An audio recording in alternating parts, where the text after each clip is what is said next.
There's endless debate about which Zelda game should hold the title of the best Zelda, and every candidate has good reason for being given that title. Zelda NES basically created an entire genre. Ocarina helped to revolutionize 3D games. Twilight Princess is one of the most anticipated entries, having spectacle on a scale never seen before in Zelda.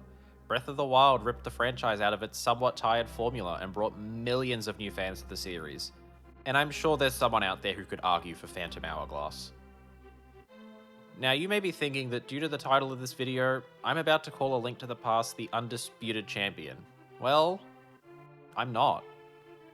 Frankly, I don't really have a horse in the best Zelda race, but as I've been hopping through Zelda's history, it's become very clear to me that A Link to the Past is the title you look to for where the series truly began. The titles I grew up with owe so much to Link's third adventure.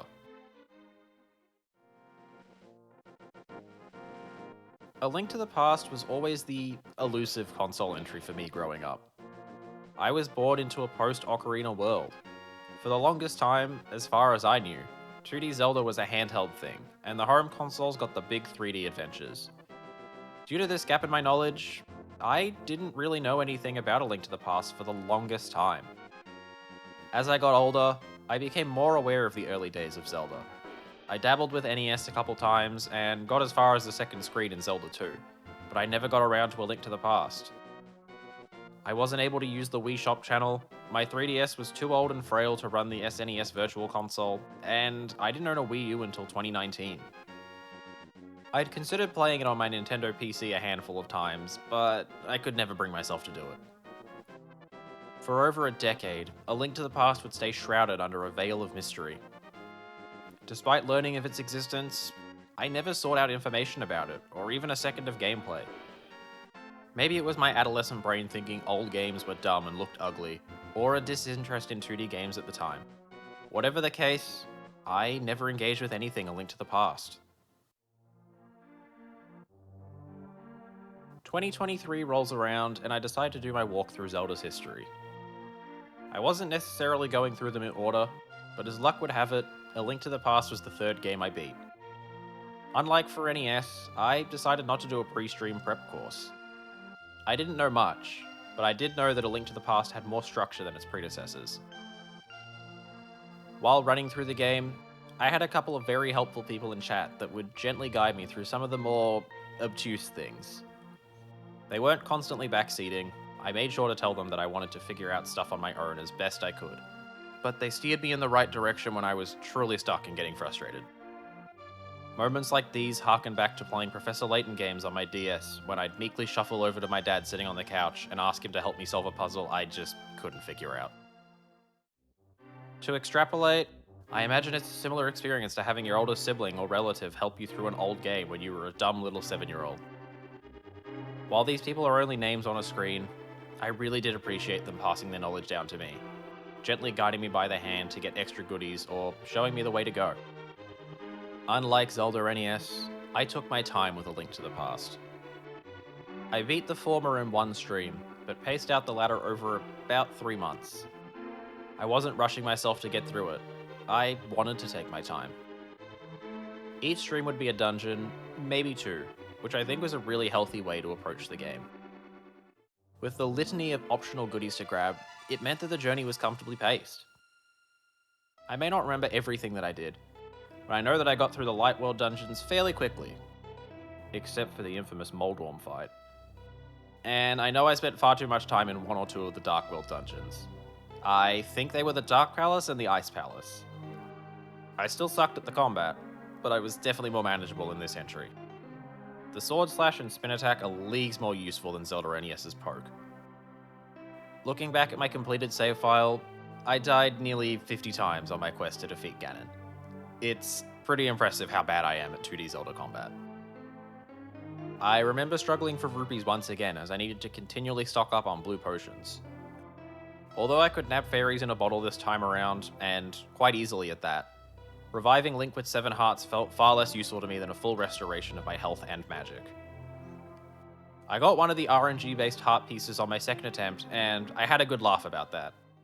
There's a piece of heart? Oh, fuck. Well... Is there any way to figure out where it is, or is it just random luck?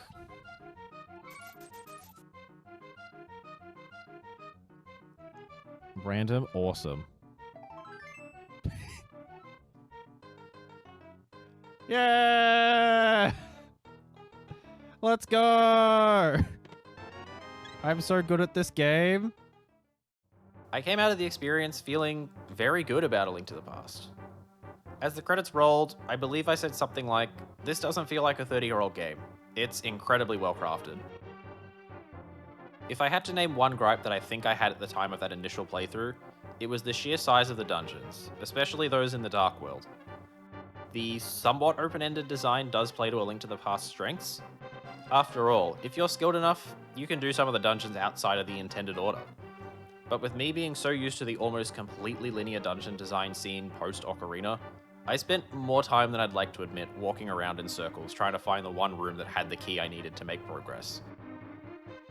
To me, a big part of the dungeons in A Link to the Past seems to be learning their layouts and figuring out which rooms are optional to make subsequent playthroughs smoother and quicker. In the replay, I was way more careful with my routing and didn't spend too much time lost in dungeons. It's a much more enjoyable experience than trying to find that missing key through gritted teeth. My memory is hazy, but I think I spent nearly 3 hours in the Ice Palace because of a combination of one missed key, severely struggling with the boss fight, and losing most of my hearts on the run back to that boss fight. God, that run back was demoralizing. I was pretty keen to get into the replay in early November. I wanted to give myself a bit of space from that initial run so I could reflect while playing it again. And I gotta say, I was quite happy to be back in the 16-bit Hyrule. When comparing A Link to the Past to its predecessors, it puts a much heavier emphasis on its narrative. It wasn't just a couple screens of text at the start and end, it was right there as you played. It wasn't overly intrusive, it was mainly there to guide you to the next dungeon should you need it, but the map displayed where the dungeons were anyway. But I enjoyed that it was there. Seeing as how it was Nintendo's first foray into a more structured narrative within Zelda, there's still many elements that are left for the player to discover, which is awesome. Talking to the various NPCs around Hyrule is very important if you want to see everything that the game has to offer. There's a ton of items and upgrades that you can very easily miss if you're just running from one dungeon to the next. Later entries would make this into a tradition, but it feels like they held your hand just a bit more and would steer you towards getting those upgrades. I can't imagine a world where the warp songs in Ocarina are missable, but in A Link to the Past, you can go through the entire game without the flute, arguably one of the most useful non-essential items. You're truly rewarded for exploring the world around you, and it feels good to do so. In my Zelda NES video, I discussed how I felt a bit detached from its version of Hyrule. I can't really say that that same sentiment applies to A Link to the Past. It's not my favourite Zelda overworld, but it's pretty damn good. This iteration feels more like a lived-in world. There's heaps of NPCs to talk to across the entire map, and a clear distinction between areas.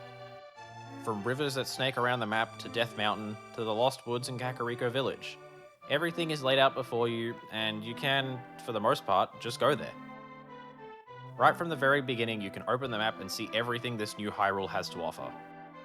It feels so tightly and deliberately crafted, with no screen ever really feeling like a waste of time.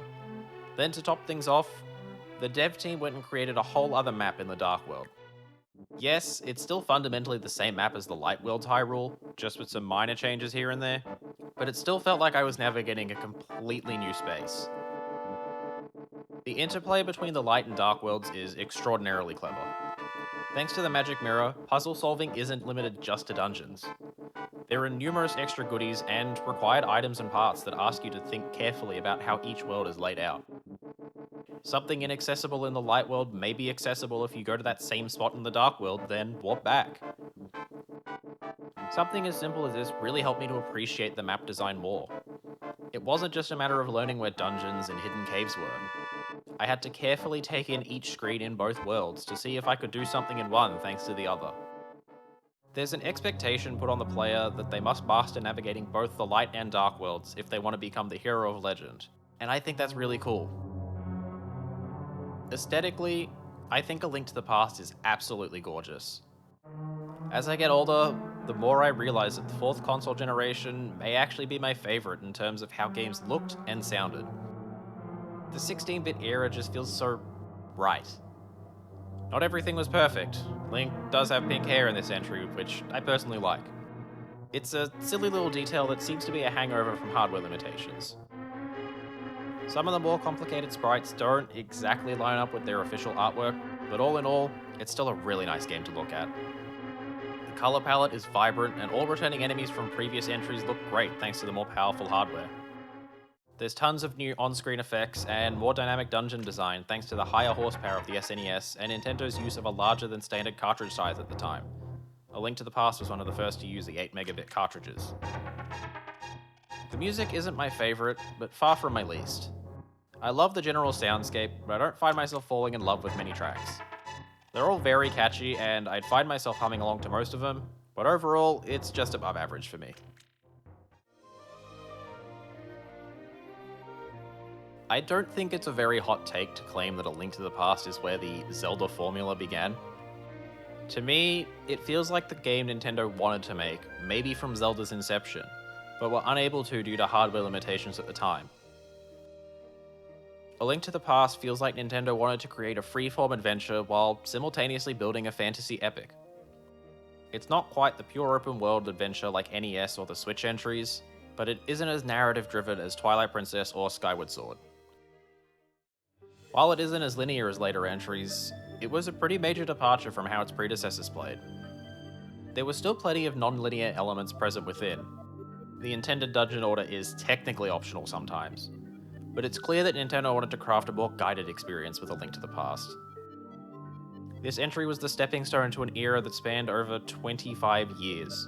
The legendary Master Sword, arguably one of gaming's most iconic weapons, was created for this game, and series staples like the hookshot, bottles, and pieces of heart were first found here. And look, I know that they don't appear in Breath of the Wild and Tears of the Kingdom, but just go along with it. It's hard to deny the influence that A Link to the Past has had on the franchise for so very long. When I eventually get to the later entries, I plan on talking about how its influence was felt in the franchise for maybe too long. But for where we're sitting in Zelda's history right now, it's more than fine. Adding extra collectibles only found outside of dungeons was a great way to get the player to engage with the world at large, instead of running from dungeon to dungeon. I know NES had that too. After all, its entire identity is based around exploring the world and making incredible discoveries, but I felt more of a drive to explore in A Link to the Past. As I mentioned in my Zelda NES video, it laid great foundations that I felt were iterated upon and strengthened in A Link to the Past. I mentioned earlier that A Link to the Past put a much heavier focus on story compared to its NES counterparts, so to build off that, I'm going to touch on the mythos that A Link to the Past helped to establish.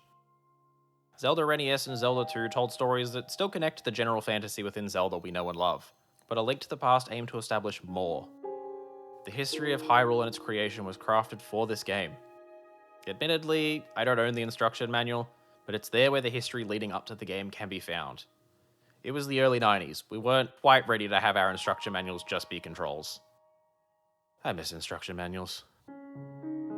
It talks of the gods of power, wisdom, and courage creating the world and leaving behind the Triforce, a mystical item that can grant wishes to whomever seeks it. Ganon comes along and wants it to be for himself. A big old war happens, and he gets sealed in the Golden Land, which would later become the Dark World. None of this sounds all too crazy nowadays, but I know that if I were 9 or 10 back when this released, I would have been all over those 5 pages of story. I would have completely absorbed myself into this tiny bit of lore. I and many others love fantasy stories, and it seems like the team behind Zelda did too. Establishing these major lore points was very important for the Zelda franchise. Although Nintendo is extremely lax with adhering to its established timelines and story details, having a sort of baseline they can go back to is useful. Both for them and for the fans who love to frantically analyze every single bit of dialogue in an attempt to connect everything, no matter how thin the thread may be. A Link to the Past doesn't have the most intricate and high-stakes story. By today's standard, it feels very by the numbers, but it created those numbers. It helped establish that baseline for Nintendo to start shaping and evolving their worlds, characters, and mythos. Without this starting point, we wouldn't have the narrative seen in Twilight Princess and Skyward Sword. It's pretty safe to say that I really enjoy A Link to the Past. To me, it feels like where the series truly began, and its influence is evident in almost every subsequent release. Younger fans of the franchise, such as myself, may not talk about it as much in online discussions as they would, say, Ocarina of Time or Twilight Princess, but its importance cannot be understated. A Link to the Past was the inception of Zelda as we knew it for a quarter century. It's a title that I will absolutely revisit every so often. Hell, I may even dabble with randomizers once I'm a bit more confident with the map. Someday, I may end up taking the mantle for the next generation of Zelda fans that want to experience A Link to the Past and need a hand to gently guide them, not unlike the people that helped me. It's a really solid experience from start to finish, and mastery of its mechanics and combat only make it better. If you're like me and you don't have a ton of experience with 2D Zelda and are looking for an introduction point, you can't go wrong with A Link to the Past. It may be missing a couple of modern luxuries, but it still holds up tremendously well over 30 years on. I'm glad I've been able to find a new Zelda game to replay through this experience. It may not be my favorite entry, but I can't deny how good a game it is, and how enjoyable a time I had with it. It may not stick with me forever like certain entries, but I'm glad I played the title that helped shape the Zelda I knew and loved growing up.